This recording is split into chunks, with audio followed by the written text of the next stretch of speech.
안녕하세요. 대업에서 조선부터 방산 또 에너지 관련된 업종을 담당하는 멘토 황대근입니다. 자, 오늘은 YM텍 함께 살펴보려고 합니다. 지난 영상에서도 제가 분석드린 기업이 존재를 하는데 이 YM텍 같은 경우에는 이 전기차 관련된 기업이다라고 설명을 할 수 있죠. 주요 매출초로는 삼성 SDI, 또 SK 이노베이션, LG 에너지 솔루션이 존재한다라고 설명을 드렸습니다. 그래서 금일 같은 경우에는 이 YM텍의 현재 상황에 대해서 좀 이야기를 해보려고 하는데, 현재 거래량 측면을 보게 되면 굉장히 이 시장에 무관심한 모습을 보여주고 있지 않나라는 생각이 들고 있습니다.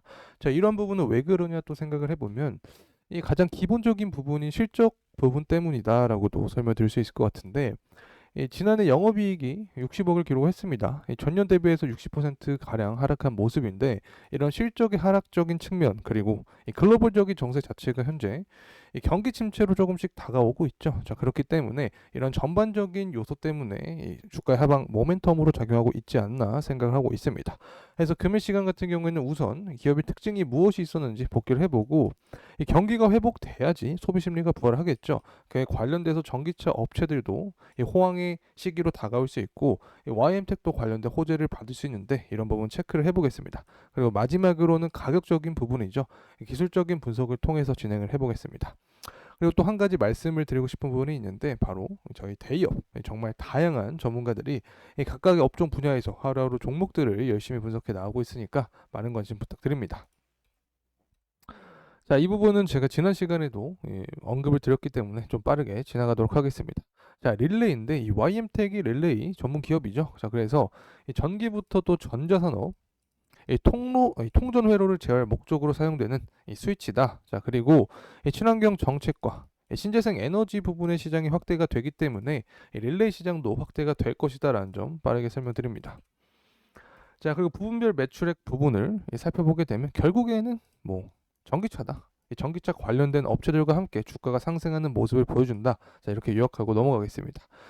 자, 이 매출액과 영업이익 측면도 똑같습니다. 앞서서 초반에 이 영업이익이 전년 대비 60% 이상 하락을 했다라고 설명을 드렸는데, 이 영업이익이 없습니다. 이 매출액과 영업이 계속해서 하락하는 모습이죠. 이 부분은 바로 23년 들어서 이 고금리 기조가 지속이 되었다. 이 긴축적인 이 현 상황이 지속되었기 때문에 이 전기차 관련된 업체들은 악재로 작용할 수밖에 없고, YM텍 역시 동반된 이 주가의 하방 모멘텀을 받았다. 이렇게 간단하게 말씀드릴 수 있습니다.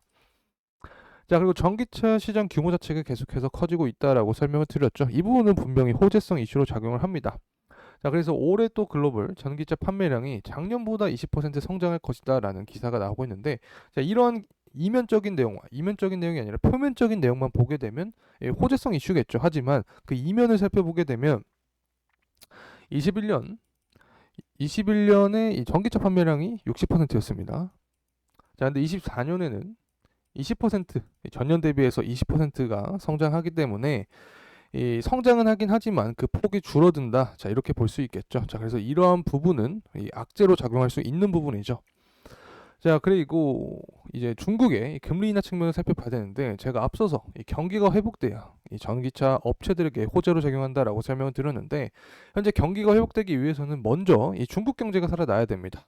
이 중국 경제 같은 경우에는 부동산 위기 이후에 계속해서 안 좋은 모습을 보여주고 있죠. 그래서 이 부동산을 살리기 위해서 기준금리를 인하한다. 그래서 유동성을 공급을 해주면서 시장 자체를 살리려는 그런 노력을 하고 있는데, 이 중국 경제가 살아나게 되면 글로벌적인 경제도 좋아지겠죠. 자, 그렇게 되면 이 전기차에 대한 수요 역시 증가를 하면서 관련된 기업들은 이 호재성으로 다가올 수 있다. 호재성 이슈로 존재할 수 있다. 이렇게 설명드립니다. 자, 그리고 또 하나의 요소는 이 PPI 지수와 CPI 지수입니다. 자, 이 부분을 왜 가져왔냐? 최근에 이 PPI 지수와 CPI 지수 자체가 예측치보다 실제가 더 높은 모습을 보여줬습니다. 이 PPI 지수 같은 경우에는 CPI 지수의 선행 지수다라고 설명을 드릴 수 있는데, 간단하게 예를 들어 보면 생산자가 존재를 하겠죠. 물건을 팔 때. 이 원가가 만약에 비싸지면 생산자가 물건을 만들 때 드는 비용이 비싸집니다. 자, 그래서 소비자에게 팔 때 당연히 더 비싸게 팔게 됩니다. 비싸게 팔게 되면 CPI 지수가 오르겠죠. 그러면 인플레이션 고착화되고, 이것 때문에 금리 인상에 대한 기조가 시장에 뿌려지게 됩니다. 자, 이런 부분이 리스크로 작용을 할 수 있는데, 최근에 또 어떠한 이슈가 나왔냐면 미국 연준에서 금리 인하를 6월에 유력하게 할 것이다라고 이야기가 나오고 있습니다. 하지만 그 이후에가 좀 중요할 것 같은데, 이 금리 인하를 하더라도 그 이후에 추가적인 인하에 대한 이 생각은 아직까지 하지 않고 있는 상태입니다. 자, 왜 그러냐면 이 미국의 이 경제 자체가 현재 호조죠. 이 고용 시장을 보더라도 경제에 이상 없는 그런 모습을 보여주고 있기 때문에 아직까지 그런 긴박한 현안은 아니다. 자, 이러한 부분이 시장의 지배적이다라는 점 참고로 말씀드립니다. 자, 이제 가격적인 측면 살펴보도록 하겠습니다. YM텍 같은 경우에는 결국에 이 패턴성의 이 모멘텀이 존재를 하죠. 이 전기차 관련된 이슈가 부각이 되거나 이 중국 경제가 활성화되는 그런 모습을 보여줘야 주가도 상승할 수 있다. 이렇게 말씀을 드릴 수 있습니다. 제가 앞서서도 설명을 드렸지만 결국에 이 전기차 관련된 업체들 또 관련된 수혜를 입는 그런 기업들은 이 경제가 회복되는 부분이 보여야 됩니다. 자, 그리고 기준금리 인하에 대한 부분이 또 가시화가 돼야 이 관련된 상승 모멘텀을 받을 수 있는 부분인데 현재 가격대 구간은 13,450원 구간이죠. 자, 그래서 지금부터 상승이 나오게 되면 이 더블 바텀 형식으로 이상적인 상승 모습을 보여줄 수 있다. 하지만 1차적인 저항 구간 2만 원대 매물대가 많다. 이 2만 원대의 시장 참여자들이 많이 이루어지고 있기 때문에 1차적인 저항이 발생할 수 있다는 점 말씀드립니다. 자, 그래서 결국에는 이 전기차나 중국의 리오프닝 혹은 중국 경기 부양책 관련된 이슈가 존재하면서 주가가 상승 탄력을 받을 수 있다는 점 간단하게 말씀드립니다. 자, 이상으로 YM텍에 대한 영상 마무리하겠습니다. 끝까지 시청해주신 모든 분들께 진심으로 감사의 말씀드립니다. 감사합니다.